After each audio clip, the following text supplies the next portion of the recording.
Attablés, en famille et en sécurité.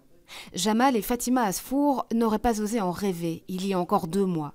Avec leurs 5 enfants, ils ont posé le pied sur le sol belge le 29 juillet dernier, après des années passées dans l'horreur syrienne.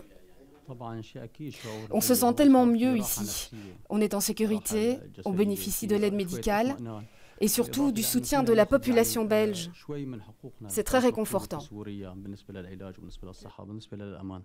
Leur histoire, c'est celle de vies détruites par la guerre. Pris sous les bombardements, Jamal et sa famille ont fui leur village près d'Idleb, dans le nord de la Syrie, vers un camp de réfugiés près de la frontière turque. Dans leur précipitation, la petite Marwa, leur fille de 6 ans, est heurtée par une voiture et lourdement blessée à la jambe.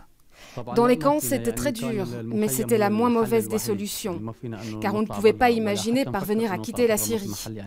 On ne s'attendait pas du tout à venir ici. Ça nous est tombé du ciel.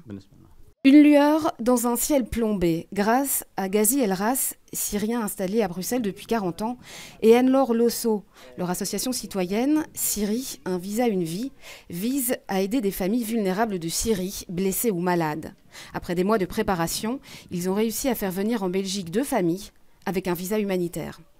Là maintenant on les accompagne pour les soins des enfants et voilà, on les entoure, on les soutient pour s'intégrer, pour trouver un logement, un travail, une école pour les enfants, pour apprendre le français, le néerlandais. Donc voilà, on s'investit énormément ici en Belgique aussi. Le plus dur aujourd'hui est derrière, notamment la traversée de la frontière avec la Turquie, avec un passeur sous le feu des soldats turcs. Leur priorité aujourd'hui, soigner leur petite fille et tenter de s'investir ici, à Bruxelles. Mais leur espoir reste de pouvoir retourner dans une Syrie en paix.